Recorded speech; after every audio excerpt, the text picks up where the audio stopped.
Good morning అందరికీ. ఈ వీడియోలో మనం ఫస్ట్ ఎలిమినేషన్ కోసం మాట్లాడుకుందాం, ఎలిమినేషన్ అప్డేట్స్. దాని తర్వాత ప్రోమో గురించి మాట్లాడుకుందాం. అందరికీ కాదు కానీ కొంతమందికి ఉన్న కన్ఫ్యూజన్ ఏంటంటే ఎందుకు ఈరోజు ప్రోమో తొందరగా వచ్చేసింది, మామూలుగా అయితే లేట్గా వస్తుంది కదా అని చెప్పి చిన్న క్లారిఫికేషన్ ఇస్తాను. తెలిసిన వాళ్ళు స్కిప్ చేసుకోండి, తెలియని వాళ్ళు చూడండి. జనరల్గా ఏంటంటే సాటర్డే సండే 2 ఎపిసోడ్లు కలిపి సాటర్డేనే షూట్ అవుతాయి. మార్నింగ్ 10 నుంచి స్టార్ట్ అవుతుంది. 10 నుంచి ఒక 1 to 2 దాకా సాటర్డే ఎపిసోడ్ షూట్ అవుతుంది అనమాట. దాని తర్వాత మళ్ళీ 1 అవర్ అంత బ్రేక్ తీసుకొని 4 నుంచి 7 దాకా సండే ఎపిసోడ్ షూట్ అవుతుంది సాటర్డే పూట వరుసగా కంటిన్యూస్గా. సో ఈ 2 దాకా షూట్ అయిన దాన్ని వీళ్ళు తీసుకొని దాన్ని ఎడిటింగ్ చేసి ఆ ప్రోమో కట్లు ఇవన్నీ చేసేవాటికి ఒక 4కో 5కో ప్రోమో వస్తుంది.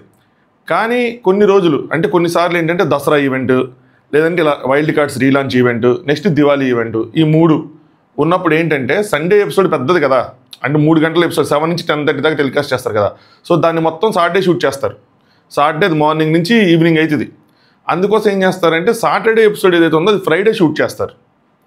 సో అందుకని మీరు గమనిస్తే ఈరోజు ఎపిసోడ్ స్టార్ట్ అయినప్పుడు, అదే రేపు సాటర్డే ఈరోజు ఎపిసోడ్ స్టార్ట్ అయినప్పుడు కూడా మండే నుంచి థర్స్డే వరకు ఏమైందో చూసాం, ఫ్రైడే ఏమైందో చూద్దాం అని అనరు, డైరెక్ట్గా ఎపిసోడ్లోకి వెళ్ళిపోతారనమాట. గమనించండి. సో అది ఫ్రైడే షూట్ అవుతుంది. ఫ్రైడే షూట్ అయిపోయింది కాబట్టి ఇంకా సాటర్డే మార్నింగ్ ఎర్లీ ప్రోమో, ఇంకా నైటే ఎడిటింగ్లు ఇన్ని అయిపోతాయి కాబట్టి మార్నింగ్ ఎర్లీ ప్రోమో వచ్చేసింది అనమాట. అంతే, అంతకుమించి అక్కడ ఇంకేం లాజిక్ లేదు. ఒకవేళ ఎప్పుడైనా నాగార్జున గారు అంటే హిందీలో ఏంటంటే సల్మాన్ ఖాన్ గారు ఎప్పుడైనా షూటింగ్ ఉంది వెళ్ళిపోవాలి, వీకెండ్స్ అవైలబుల్గా ఉండను అనుకున్నప్పుడు కూడా ఫ్రైడేనే షూట్ అయిపోతుంది వాళ్ళకు కూడా. ఈ మధ్య తర్వాత చాలా మారిపోయినాయి హిందీలో అయితే, ఇంతకుముందు అలాగే ఉండేదన్నమాట. సేమ్ ఇక్కడ కూడా అంతే. అదనమాట సంగతి. ఇంక మనం వీడియోలోకి వెళ్ళిపోదాం. హాయ్ ఫ్రెండ్స్, నా పేరు Anand, welcome to top news. వీడియోని లైక్ చేసి చూడండి, మీ లైక్లే నా శ్రీరామ్ రక్ష. భయ్యా వీకెండ్స్ పూట మాత్రం ఖచ్చితంగా లైక్ చేయండి, ఎందుకంటే చాలామంది కొత్త యూజర్స్ వస్తారు వీకెండ్. ఉన్న వాళ్ళందరూ మీరు లైక్ చేస్తే ఖచ్చితంగా ఇంకా రీచ్ పెరుగుతుంది, సరేనా? అలాగే నేను కొన్ని విషయాలు చెప్తాను. మహిళా సంరక్షకురాలు, మహిళా రక్షకురాలు, మహిళల విముక్తికి పోరాడే తనీజా గారు, సో ఆ ప్రోమోలో చూపించిన అంశాలు వాటి కోసం మాట్లాడతాను. దాంతోపాటు ఈరోజు ఎగ్జాక్ట్గా నాగార్జున గారు ఏ విషయాలు టచ్ చేశారు, నిన్న షూట్లో ఏ విషయాలు టచ్ చేశారు, మీరు ఏవే చూడబోతున్నారు అన్నది ఆల్రెడీ వీడియో చేశాను నిన్న. ఎవరైనా చూడని వాళ్ళు ఉంటే కమ్యూనిటీ ట్యాబ్లో ఉంటుంది, లేదంటే ఇక్కడ ఫస్ట్ కామెంట్ కింద కూడా పోస్ట్ చేసి ఉంచుతాను ఆ లింక్ని. చూడండి, మొత్తం A to Z వస్తుంది. ఒకవేళ మీకు ఇంట్రెస్ట్ ఉంటే, లేదు ఎపిసోడ్లో చూస్తాం అనుకుంటే చూసుకోండి, ఓకేనా? సో ఫస్ట్ ఎలిమినేషన్ కోసం మాట్లాడదాం. సో నిన్న ఏమైందంటే ఆ షూట్లో ఎవరైతే 6 డేంజర్ జోన్లో ఉన్నారో వాళ్ళకి బయటికి తీసుకొచ్చి ఒక్కొక్కరి చేత వాళ్ళ పొజిషన్ ఏంటి అన్నది కొంచెం రివీల్ చేయించారంట. ఎలాగ మనం ఓటు అప్పీల్ చేసినప్పుడు స్టేజ్ లాగేసి ఏదో వేసి మొత్తాన్ని రివీల్ చేశారంట. ఒక్కొక్కరిది రివీల్ చేస్తున్నప్పుడు డేంజర్ జోన్ వచ్చిందంట. వాళ్ళకి భయం వేస్తుందంటే ఏంటిది డేంజర్ జోన్ ఉంది, సేఫ్ అయిపోతామని అనుకున్నారంట వాళ్ళు. అండ్ తర్వాత చూసుకుంటే ఒక ఇద్దరికి మాత్రం ఎవిక్షన్ వచ్చిందంట. ఆ ఇద్దరు ఎవరంటే రీతు గారు అండ్ ఫ్లోరా గారు.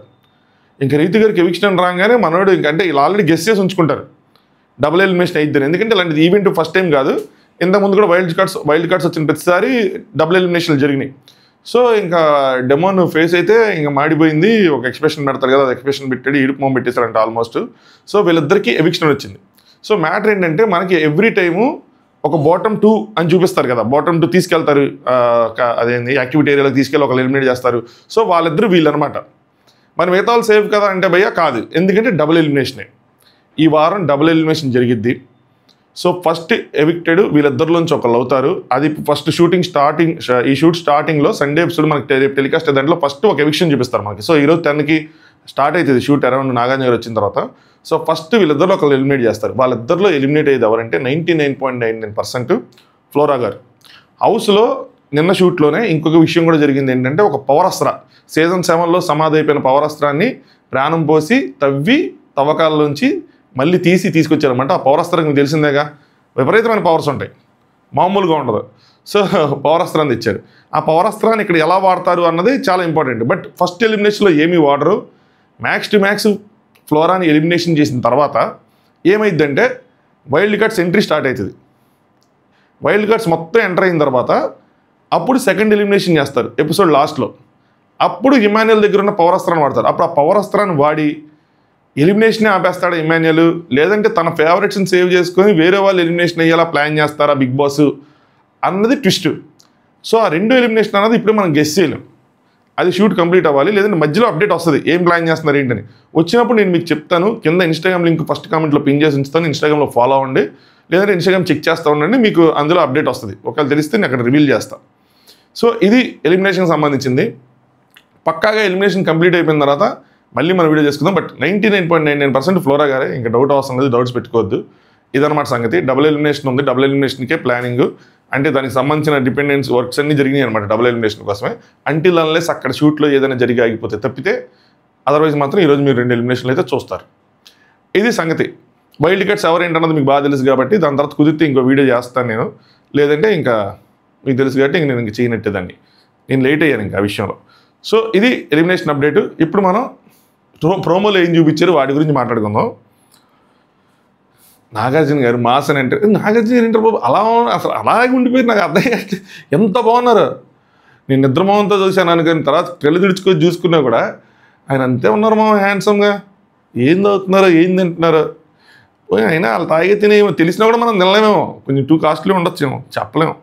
దాని తర్వాత gold stars, black stars last week ఏదైతే కాన్సెప్ట్ ఉందో సేమ్, అందుకని వాళ్ళు స్టార్స్ పెట్టుకొని తిరుగుతూ ఉన్నారు మీరు గమనిస్తే. సో హౌస్లో సేఫ్ జోన్లో ఉన్న 6గురికి గోల్డెన్ స్టార్స్ వచ్చినాయి, డేంజర్ జోన్లో ఉన్న 6గురికి బ్లాక్ స్టార్స్ వచ్చినాయి. సో ఇక్కడ కొంచెం కామెడీ కూడా జరిగిద్ది అనమాట. కళ్యాణ్కి ఎవరు పెట్టాలి, ఇమాన్యుయల్ గోల్డెన్ స్టార్ అనగానే కళ్యాణ్ తనుజ పెడితే బాగుంటుందని చెప్పి తనుజ పెట్టాం. తనుజాకి ఎవరు పెట్టాలంటే ఇమాన్యుయల్. మరి నేనే అనగానే లేదు నేనే పెట్టుకుంటాను సార్, ఎందుకంటే నాకు ఆయనకి పడట్లేదు అన్నట్టు. ఎందుకు అంటే నేను వేరే ఎవరి బాధలో ఉన్నా వెళ్తున్నాడు ఇమాన్యుయల్, నేను బాధలో ఉంటే నన్ను పట్టించుకోవట్లేదు, నా దగ్గర రావట్లేదు, తనుజ గారు పెట్టుకున్నట్టున్నారు. సో తనుజ గారిని చూపించారనమాట. సో అక్కడ కాసేపు ఆ ఫన్ అనేది జరిగింది నాగార్జున గారితో. దాని తర్వాత నాగార్జున గారు తనుజ గారు లేపారు. ఇక్కడ నిన్నటి నుంచి జరుగుతుంది ఏంటంటే కెప్టెన్సీ టాస్క్లో ఏదో ఫౌల్ జరిగిందని, డెమోన్ కదిపాడని, కాలు శ్రీజ అరిచిందని ఏదో జరిగింది భయ్యా. అదేంటన్నది క్లారిటీ రావట్లేదు. బర్నీ గారే చేశారని చెప్పి ఏదో ఉంది. ఇంకెన్ని కొన్ని గంటలు మనం ఆ వీడియో చూస్తే మనకు క్లారిటీ వస్తుంది. పాప నిన్న వెళ్ళిన వాళ్ళకి ఏంటంటే వాళ్ళకి ఇంకా ఈ కెప్టెన్సీ టాస్క్ జరగలేదు కాబట్టి వాళ్ళకి తిరిగి అర్థం కాల, వాళ్ళు డాట్స్ కనెక్ట్ చేసి ఆపారు చాలామంది. లెట్స్ సీ, చూద్దాం. సో నాగార్జున గారు తనుజ గారు లేపారనమాట. బెడ్ టాస్క్లో నువ్వు వాడిన తీరు కరెక్టేనా అని. తనుజ గారే ఎందుకు? అక్కడ చాలామంది అమ్మాయిలు ఉన్నారు కదా, నాకు అర్థం కాల. తనుజ గారు ఏమైనా లేడీస్ లీడరా? నేను ఉంటాను, మీరు రండి కూర్చోండి, బెడ్ ఎక్కండి, నేను చూసుకుంటాను ఏదైనా జరిగితే అంటారా? సో ఇక్కడ చిన్న లాజిక్ మిస్ అయ్యి చెప్తానండి. ముందు ఆడపిల్లలందరినీ తోసేద్దామని అనుకున్నారు కదా, అలాంటప్పుడు నువ్వు అందరి తరపున పోరాడి ఉండుంటే చివరికి నీ దాకా వచ్చేది కాదు కదా అన్నారు. ఇప్పుడు చివరికి ఆవిడ దాకా వచ్చి ఏమైంది? ఆవిడ సేఫ్ అయిందా? ఆవిడ ఎలిమినేట్ అయిందా? సేఫ్ అయింది. అంటే ఆవిడ వేసుకున్న ప్లాన్ ఆవిడ వర్కౌట్ అయిందిగా. ఇప్పుడు బర్నీ ఉన్నారు, నన్ను తీరు, నాన్న బర్నీ గారు తీరు, ఇమాన్యుయల్ ఉన్నాడు తీడు, ఫ్రెండు కళ్యాణ్ ఉన్నాడు తీడు, ఏదో ఒకటి. సో మరి వీళ్ళు ముగ్గురు తీరు అనుకున్నప్పుడు ఆవిడ ప్లాన్ వర్కౌట్ అయినట్టే కదా. ఈ క్వశ్చన్ ఎవరికి వెళ్ళాలంటే గట్టిగా నేను అనుకోవటం దివ్య గారికి కానీ లేదంటే సంజన గారికి కానీ వెళ్ళాలి. ఇది ఎందుకు చెప్తాను చూడండి. దివ్య గారు వీళ్ళు అడుగుతారు రీతును తనుజ తీద్దామంటే నా ప్లాన్ నాకుంది, నేను దగ్గర వచ్చినప్పుడు నేను చూసుకుంటాను అన్నట్టు మాట్లాడుతుంది, కానీ పదండి వేద్దాం తీద్దాం అని అనరు. సంజన గారు కూడా కింద దిగాక రియలైజ్ అవుతారు, ఆ ఎగ్రి. పైన ఉన్నప్పుడే కొంచెం చెప్తూ ఉంటారు. సో నువ్వు కింద ఉన్నప్పుడు ఎంత గట్టిగా ఇచ్చావు, పైన ఉన్నప్పుడు కూడా మీరు అంతే గట్టిగా రాల్సింది కదమ్మా, రండి వాళ్ళందరినీ ముందు తీసుకెళ్లాల్సింది కదమ్మా, అప్పుడు మీరు ఎలిమినేట్ అయ్యేవాళ్ళు కాదమ్మా అని అడగచ్చు ఇక్కడ. బట్ ఆవిడకి అంత బలము అంటే వీళ్ళందరూ వస్తే చేసేవాళ్ళు కానీ. బట్ మేజర్గా దివ్య గారికి ఈ క్వశ్చన్లు ఉన్నా, రీతికి ఈ క్వశ్చన్లు ఉన్నా కరెక్ట్గా ఉండేదేమో. తనుజ ప్లానే వర్కౌట్ అయింది, వాళ్ళు ఎవరు తీరు కాబట్టి. సో తనుజాని ఎందుకు అడిగారో నాకు అర్థం కాలే. ఏదో అడగాలి గట్టి అడిగారా, లేదంటే లీడర్ చేద్దాం అనుకుంటున్నారా, అమ్మాయిలందరిలోకి ఆవిడే తోపని అనుకుంటున్నారా, హైలైట్ చేద్దాం అనుకుంటున్నారా, ఆవిడే ఎందుకు అన్నది నాకు అర్థం కాల. సో ఏదో లేపాలి గట్టి లేపారని, అదే నుంచోబెట్టాలి లేపడం అంటే. ఆట నుండి ముందు వెళ్ళిపోయిన సంజన గారు మీరందరూ కలిసి ఆడండి అని చెప్తున్నారు, విడివిడిగా నుంచోకండి అని చెప్తున్నారు. అప్పుడైనా సరే ఆ సెన్స్ అనేది రావాలి కదా అని. సో ముఖ్యంగా ముందు వెళ్ళిపోయిన వాళ్ళకి రావాలి, మమ్మల్ని తీసేస్తారు వీళ్ళు ముగ్గురు ఉంటే మమ్మల్ని తీసేస్తారేమో అని చెప్పి వాళ్ళు ఉండాలి. ఇక్కడ ఎవరికి వాళ్ళు ప్లాన్లో ఉన్నారబ్బా. దివ్య గారు ఏంటంటే మా నాన్న ఉన్న అదే బర్నీ గారు ఉన్నారు తీరు, తనుజ వీళ్ళు ముగ్గురు నన్ను తీరు, డిమాండ్ ఉన్నంతకాలం నాకేం కాదని చెప్పి ఆవిడ. సో మా బాండింగ్స్ మాకున్నాయి, మమ్మల్ని ఎవరు తీరు, మేము సేఫ్. శ్రీజ ఏమో కళ్యాణ్ మాకు ఉన్నాడు కాబట్టి తీరు. సో మేము సేఫ్ అని చెప్పి కూర్చున్నారు తప్పితే మనం వెళ్దాం ఇక్కడ అందరిది తప్పు ఉంది చెప్పాలంటే. ఆయన అందరినీ నుంచోబెట్టి దుమ్ము దులిపేయారు. అసలు నిజంగా ఆ ఎపిసోడ్లో కనుక అమ్మాయిలందరూ కలిసి పోరాడి ఎలాగ ఎలిమినేట్ అయ్యారు అమ్మాయిలందరూ, ఎక్సెప్ట్ నుంచి అందరూ ఎలిమినేట్ అయ్యారు కదా అందులోంచి. అందరూ కలిసి పోరాడి అబ్బాయిల మీద ఇచ్చేసి ఉంటే నెక్స్ట్ లెవెల్ ఎపిసోడ్ అయిపోయేది. అది శివంగివే అని చెప్పి ఒక 100 రీలు ట్రెండ్ అయ్యేవి. కరెక్టే, జోక్గా అట్లా నేను సీరియస్గా ట్రెండ్ అయ్యేవి, చాలా ఎలివేషన్ వచ్చేది. అమ్మాయిలు రా అసలు ఆడ పులుల్లో ఆడారా అని చెప్పి చెప్పుకునే వాళ్ళం. ఈ అమ్మాయిలు మనకు అసలు ఛాన్స్ ఇవ్వట్లా, ఆడ పులుల్లో కదా, చివరికి ఆడ పిల్లుల్లో అని పెట్టాల్సి వచ్చింది. ఎందుకంటే అంత భయపడి బిక్కుమంటూ కూర్చున్నారు వాళ్ళ ముందు. వాళ్ళేమో బౌన్సర్స్ లాగా బందిపోట్లాగా అటు కూర్చుంటే వీళ్ళు ఇటు కూర్చున్నారు. ఆ టాస్క్ అంతా అలాగే జరిగింది. సో అది మొత్తానికి ఇది అడిగారు అనమాట. బర్నీ ఇమాన్యుయల్ కళ్యాణ్ ఆ ముగ్గురు ఉంటే తీరనుకున్నావా అంటే అవును సార్, యాక్చువల్గా అదే నిజం. కాదు సార్ అని చెప్పి వాళ్ళు ఏం చెప్పినా కూడా అదే నిజం, అందుకని ఆవిడ సైలెంట్గా కూర్చున్నారు. బట్ ఈ క్వశ్చన్ మిగతా వాళ్ళు ఎవరైతే ఎలిమినేట్ అయిపోయారో, బెడ్ దిగిపోయారో వాళ్ళకి వేస్తుంటే ఇంకా గట్టిగా తెలియదు అనమాట. దివ్య నువ్వు ఎందుకు వాళ్ళు అడిగినప్పుడు కూడా నువ్వు ఎందుకు ఏం పోరాడకుండా నాది నాకు ఉందని అనుకున్నా, చివరికి నువ్వు దించేశారు కదా, మేజర్కి ఇప్పటికి వెళ్ళాల్సింది ఇది. దాని తర్వాత నాగార్జున గారు దివ్య దగ్గరికి వచ్చారనమాట అని మన ప్రోమోలో చూపించినంత వరకు. నీ విషయంలో చాలా డెలికేట్గా బిహేవ్ చేసిన భరణి గారు మాట్లాడుతున్న శ్రీజాని అలా దించేయడం కరెక్టేనా? మంచి క్వశ్చన్ అడిగారు, చాలా మంచి క్వశ్చన్. చాలామందికి ఉంది డౌట్, అంటే వాళ్ళని ఒకలాగా ఒకలాగా ట్రీట్ చేస్తున్నారు. ఇంకోటి సిట్టింగ్ పొజిషన్ మీద కూడా ఒకటి రేజ్ అయింది సోషల్ మీడియాలో. సో ఆవిడ కూర్చుంటే నేను కూడా దాని అన్నాను, ఎందుకంటే నేను చూడటం ఫస్ట్ టైం కాదు, కొంచెం అట్లా కూర్చున్నారు, కేర్లెస్గా కూర్చున్నారంటే అందరూ అలాగే కూర్చున్నారు కదా భయ్య అని కూడా చెప్పారు. సో అక్కడ మామూలుగా మనం క్యాజువల్గా కూర్చున్నప్పుడు ఓకే, బిగ్ బాస్ ఒక అనౌన్స్మెంట్ అది జరుగుతున్నప్పుడు ఏంటంటే ఎక్కువ ఫోకస్ ఉంటుంది, అంతే డిఫరెన్స్. సో ఆయనకి ఆ డిఫరెన్స్ అయితే చూపిస్తున్నారు. ఆయనకి శ్రీజ నచ్చదు కాబట్టి ఇంకా అది అలా వెళ్ళటం కూడా ఇంకా అదే అలా వెళ్ళిపోతా ఉన్నాడు అనమాట. సో అదే ఇక్కడ రైజ్ చేశారు నాగార్జున గారు, తను వీళ్ళనైతే ఒకలాగా వాళ్ళనైతే ఒకలాగా ట్రీట్ చేస్తున్నావు భరణి అని చెప్పి ఇండైరెక్ట్గా చెప్తా డైరెక్ట్గా ఆ బెడ్ టాస్క్ మీద క్వశ్చన్ చేశారన్నమాట. అంటే వీళ్ళైతే డెలికేట్గా ట్రీట్ చేస్తావు, మరి శ్రీజాని ఎందుకు దించేశారు, అది కరెక్టేనా మీ నాన్న అదే ఆయన భరణి గారు చేసింది అన్నట్టు. అంటే ఇక్కడికి ఏదో కట్ అయింది కానీ బట్ ఓవరాల్గా ఏంటంటే బాండ్స్ కోసమే మాట్లాడుకున్నారు. ఎవరు బాండ్ బట్టి వాళ్ళు అలా చేస్తూ ఉంటారంటే సపోర్టింగ్ కానీ వాళ్ళు ఉంచుకోవటం కానీ దించేయటం కానీ ఏదైనా సరే. అయితే ఆయనకి ఏంటి తనుజ అంటే ఓకేనంటే, అంటే తనుజ పైన ఉన్నారు కాబట్టి తనుజ ఉంచుకోవడం అక్కడ బెడ్ మీద పెట్టుకోవటం ఓకేనా, గేమ్లో ఉంచుకోవటం ఓకేనా అంటే సార్ అంది ఆవిడ. అరే నువ్వు మరి తనుజ ఉంటే ఏంటి అంటే ఆబ్వియస్గా నన్నే తీసేస్తారు సార్ తనుజ ఉంచుతాను, ఎందుకంటే అంటే నేను బ్రాడ్ మైండెడ్ కాబట్టి నేను అర్థం చేసుకుంటాను కాబట్టి అని చెప్పంట. అదే ఆన్సర్ అంటే ఆవిడ అర్థం చేసుకోవాలి. నాగంది అక్కడ గట్టిగా వేశారు రివర్స్లో, తనుజకి సపోర్ట్ చేస్తారు ఎందుకంటే అర్థం చేసుకున్నారంటే అంటే ఏంటి తనుజ అర్థం చేసుకోదా అని. లేదు సార్ ఆయనకి ఆవిడ ముందు వచ్చింది కాబట్టి కొంచెం ప్రేమ ఎక్కువ నాకన్నా, ఒక స్పూను ఒక టేబుల్ స్పూను ప్రేమ ఎక్కువ ఆవిడ మీద, కూసంతా పెద్ద కూతురు అని చెప్పి నేను తర్వాత వచ్చాను కాబట్టి నాకు కొంచెం ప్రేమ తక్కువ, బట్ నేను దాన్ని దాటేస్తాను సార్, ఇంకొంత 2-3 రోజులు అంతే నేనే ప్రయారిటీలోకి వచ్చేస్తాను, నెమ్మదిగా సైడ్ చేసేస్తాను తనుజ అని. నిన్న కూడా ఆల్రెడీ ఆ లైట్ల టాస్క్లో బ్యాడ్ అయిపోయి ఊరికి అంటున్నాను. సో అలా చెప్పకుండా ఇలా చెప్పారనమాట. ఇప్పుడు వీళ్ళ మధ్యలో అసలుకే కొంచెం నిన్న అక్కడ ఏదో గొడవ అయ్యి తనుజ గారు నమ్మించి మోసం చేశారన్నట్టు ముందు ఒప్పుకున్నారు, తర్వాత తను తీస్తారని చెప్పి ఆవిడ ఫీల్ అవుతా ఇదిగా ఉంది కాబట్టి తర్వాత ఈ టాపిక్ కూడా వీళ్ళ మధ్యలో ఒక ఫైర్ క్రియేట్ చేయొచ్చు. మొత్తం సమస్య పోయింది అనుకున్న ఫైర్ సమస్యల. ఇక్కడ ఇంకొక పాయింట్ కూడా ఉంది, అదేంటంటే చెప్తానండి భరణి గారి దగ్గరికి వచ్చిన తర్వాత చెప్తా, మీకు అర్థమైంది ఇక్కడే చెప్పేస్తా. అంటే భరణి గారికి కూడా నెగిటివ్ ఫీడ్బ్యాక్స్ వెళ్ళినాయి కాబట్టి వీళ్ళ బాండ్స్ అన్ని చేంజ్ అయ్యే అవకాశం ఉంది. అంటే ఆడియన్స్లో ఈయనకి నెగిటివ్గా ఉంది, వీకెండ్ వచ్చే దాన్ని బట్టి వీక్ డేస్లో బాండ్స్ అనేవి ఉంటాయి. అబ్బా సింపుల్, బాండ్ పేపర్ మీద రాసిస్తాను. ఎవరికైనా పాజిటివ్ వచ్చిందనుకోండి వాళ్ళతో ఎక్కువ మంది మాట్లాడటానికి ట్రై చేస్తూ ఉంటారు, ఎవరికైనా నెగిటివ్ వచ్చిందనుకోండి అమ్మాయిలకు బాగాలేదని చెప్పి దూరం జరుగుతూ ఉంటారు. మీరు గమనిస్తే ఎంఎన్ఎల్ కూడా కొంచెం సంజన గారికి దూరం జరిగారు, గమనించారా?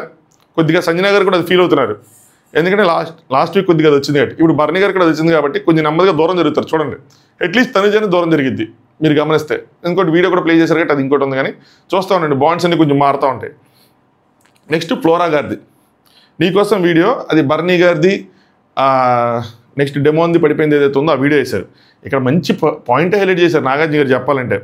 రీతుకి సపోర్ట్ చేసి పవన్ అందరినీ తోసేస్తాడని స్ట్రాటజీగా పవన్ని తీసేసావు అంటే ఎస్ అని ఆవిడ ఒప్పుకునేది. ఎస్ సార్ మా స్ట్రాటజీ అంటే అదేంటమ్మా సంచాలక ఏంటి నువ్వు ఆట ఆడిపించాలి కానీ నువ్వు స్ట్రాటజీ ఏంటంటే అంటే స్ట్రాటజీగా ఆడుకోకూడదు అన్నట్టు అమాయకంగా అడిగిద్దాను. అలా అడగదు కానీ స్ట్రాటజీ అని చెప్పి అమాయకంగా చెప్పేసిందంట అవును స్ట్రాటజీ అని. సంచాలకులకు స్ట్రాటజీ ఏంటంటే సంచాలకులు న్యూట్రల్గా ఉండి గేమ్ ఆడిచ్చాలి కానీ. సో ఆవిడకి రీతు మీద ఏదైతే కోపం ఉందో అది కంటిన్యూ అవుతుంది. ఈ సీజన్ అమ్మాయిలందరూ అలాగే ఉన్నారు, కోపాలు ఉంటాయి, వాటిని డైరెక్ట్గా చూపించుకుంటే ఇండైరెక్ట్గా ఏదో చేయాలి కానీ డైరెక్ట్గా చూపించడానికి సిద్ధమైపోతున్నారు. జలసీలు, కోపాలు, తాపాలు అన్నీ ఉన్నాయి. I don't think that's the right word. కోపాలు ఉన్నాయి, ఐఎమ్ సారీ. సో కోపాలు ఉన్నాయన్నమాట. అక్కడ ఆవిడ ఒప్పేసుకున్నారంట, అవును సార్ నా స్ట్రాటజీ అంటే ఎందుకు ఇది. ఇక్కడ రాముకు కూడా చిన్న సైజు క్లాస్ పడిందంట. ఆవిడది నువ్వు చెప్పావు భరణి కింద పడిపోయాడు అంటే అవును సార్ నేను చెప్పాను కానీ ఆవిడ స్ట్రాటజీ అందంటే మరి నువ్వు గట్టిగా మాట్లాడాలి కదా, నువ్వు గట్టిగా మాట్లాడకపోతే ఎలా వెళ్తుంది రాము అని చెప్పి రాముని ఫస్ట్ కొద్దిగా పొగిడి స్ట్రిక్ట్గా ఉన్నావు, కెప్టెన్గా సూపర్ చేస్తున్నావు అని పొగిడి దాని తర్వాత ఈ క్లాస్ స్పీకర్ అంట ఇలా అయితే ఎలాగా అని చెప్పి. సో రాము ఇంకొంచెం అప్గ్రేడ్ అయ్యే రాము 3.0 చూస్తాం ఈ వారం. రాము 1.0 అయిపోయింది, 2.0 అయిపోయింది, ఇప్పుడు 3.0 వస్తుంది ఈ వారం. సో ఇక్కడ భరణి గారు స్వార్థంగానే నేను వ్యవహరించాను, దట్ ఈజ్ మై మిస్టేక్ అని చెప్పి భరణి గారు ఫస్ట్ స్టార్టింగ్ లాగ్గానే తన మిస్టేక్లు 2 అని చెప్పి ఒప్పేసుకున్నారంట. ఒకటి శ్రీజాన్ అలా పడేయటం, 2 తనే ఫస్ట్ పడిపోయానని చెప్పడం. కానీ అక్కడ నేను చెప్పలేదు సార్ కావాలని స్వార్థంగా వ్యవహరించాను అది అని చెప్పి నా తప్పేసాను ఒప్పేసుకుంటే బాబు అలా కాదు, నువ్వు వీక్ డేస్ మొత్తం ఏదో ఒకటి ఆడేసి వీకెండ్స్ వచ్చేసి ఇంతకుముందు కూడా వీకెండ్లు అట్లాగే చేశారు ఆయన. నా తప్పు ఉంది సార్ ఒకటి అని చెప్పి సారీ చెప్పేశారు. అలా కాదు, వీకెండ్స్ ఒప్పేసుకోవడం కాదు, ఎవరు చెప్పారు కానీ ఇది మాత్రం రాంగ్గా చెప్పారు, అలా చెప్తే క్వశ్చన్ చేయకుండా ఉండమని. దీన్ని శ్రీజ కూడా క్వశ్చన్ చేసిద్దంట. ఈ వారం మొత్తం ఇది అయిపోయింది, నాకు దీని గురించి మాట్లాడలేదు సార్, ఇప్పుడు ఇలా చెప్తున్నారు, ఇది కరెక్ట్ కాదు సార్ అని చెప్పి అంటదంట. కరెక్ట్ అమ్మాయి చెప్పింది, అదైతే కరెక్ట్ కాదు. సో నాగార్జున గారు కూడా అదే అంటారన్నమాట, వారంలో తప్పు చేసి వీకెండ్లో ఒప్పుకుంటే కుదరదు అని చెప్పి అంటారు. మీరు ప్రోమోలో చూడొచ్చు. నెక్స్ట్, నీకు స్పష్టంగా అర్థం కావడం కోసం యూకే నుంచి వచ్చిన ఒక అమ్మాయి ఉంది, ఇక్కడ ఆమె చెప్తుంది అని చెప్పి ఆవిడ చేత బర్నీ గారికి ఒక ఫీడ్బ్యాక్ ఇప్పించారు. సో ఆవిడ ఏం చెప్పారంటే, యూకే ఆవిడ ఇన్ఫ్లుయెన్సర్ కూడా అంట, ఏదో పేరు చెప్పారు మన వాళ్ళు, సార్ మీ గేమ్ కనబడటం లేదు, బాండింగ్స్ కనబడుతున్నాయి, అసలు మిమ్మల్ని ఉంచబుద్ధి అవడం లేదు బిగ్ బాస్లో అని చెప్పి ఆవిడ ఫేవరెట్ ఇమాన్యుల్ అని చెప్పినట్టున్నారు. సో నెక్స్ట్ బర్నీ గారి కోసం అసలు మిమ్మల్ని గేమే కనబడట్లేదు, బాండ్సే కనిపిస్తున్నాయి, సో మిమ్మల్ని ఉంచబుద్ధి కావట్లేదు మాకు అని చెప్పి. సో ఆయన చెప్పి నాగార్జున గారు నువ్వు బెడ్ బెంచ్ పడలేదు, మా అందరు దృష్టిలోంచి పడిపోయావు అన్నట్టు నాగార్జున గారు కొంచెం పెద్ద వర్డ్స్ యూజ్ చేశారు. దీనివల్ల బర్నీ గారి గేమ్ చేంజ్ అయిద్దా అంటే భయ్యా చేంజ్ అవ్వదు, కొంచెం కష్టమే. ఆయన తెలిసిపోద్ది ఇప్పుడు మనిషి అంతా ఏంటని చెప్పి. బట్ బర్నీ గారు గేమ్ చేంజ్ చేసుకున్న తప్పులేదు. నాకు ఈ బాండ్స్ ఇవన్నీ వద్దు, మీ ఆట మీరు ఆడుకోండి, నా ఆట నేను ఆడుకుంటా అని చెప్పి ఆయన ఆట ఆడుకుంటే బాగుంటుంది. బట్ ఆయన ఆటే బాండ్స్ కాబట్టి ప్రస్తుతం చూస్తుంటే అదే కంటిన్యూ అయిద్దాం అనిపిస్తుంది. బట్ ఈ ఓవర్ స్మార్ట్గా ఏదైతే ఉన్నారో వీక్ డేస్లో ఏదో ఒకటి చేసేసి వీకెండ్స్ మనం చెప్పేసుకుందాం, తప్పించేసుకుందాం అంటే మాత్రం కుదరదు, అది దొరికిపోతారు ఆయన. సో అది కొంచెం కరెక్ట్గా ప్లాన్ చేసుకోవాలి. సో ఆయన చూసుకుందాం ఏం చేస్తారు ఏంటి వారం అని చెప్పి. ఫీడ్బ్యాక్స్ అయితే మాత్రం ఆయన గట్టిగానే స్ట్రాంగ్గానే ఇచ్చారు నాగార్జున గారు. సో నెక్స్ట్ ఆయన ఏం చేస్తారన్నది చూడాలి. ఆయన నాకు తెలిసి ఏదైతే తనుజతో బాండ్ ఉందో దానివల్ల ప్రాబ్లం అవుతుంది అనుకుని అది బ్రేక్ చేస్తారా, రెండు బ్రేక్ చేస్తారా, దివ్యతో బ్రేక్ చేస్తారా, ఆ బ్రేక్ వల్ల ఎవరికి లాభం ఉంటుంది, ఎవరికి నష్టం ఉంటుంది, ఇంట్రెస్టింగ్గా ఉంటుంది. అందుకని వీకెండ్ ఎపిసోడ్స్ ఇంపార్టెంట్. అవన్నీ నాగార్జున గారు అడ్రస్ చేస్తేనే వీక్ డేస్ కరెక్ట్గా వెళ్తుంది, అవన్నీ అడ్రస్ చేయకపోతే వీక్ డేస్ కరెక్ట్గా వెళ్ళదు, అంతే. ఇవి కాకుండా ఇంకా చాలా విషయాలు ఉన్నాయి, కింద ఆ వీడియో పిన్ చేసి ఉంచుతాను, సో చూడండి. నెక్స్ట్ కన్ఫామ్డ్ 100% ఆవిడ అయిపోయారు అని రాగానే అయిపోతారు, ఇంకో గంటలో అయిపోతుంది, వీడియో వచ్చేస్తుంది మీకు. అదర్వైజ్ ఆవిడే ఇంకా మ్యాక్స్ 99.99%. ఓకే, వీడియో లైక్ చేయండి, ఛానల్ సబ్స్క్రైబ్ చేసుకోండి. Thanks for watching top views.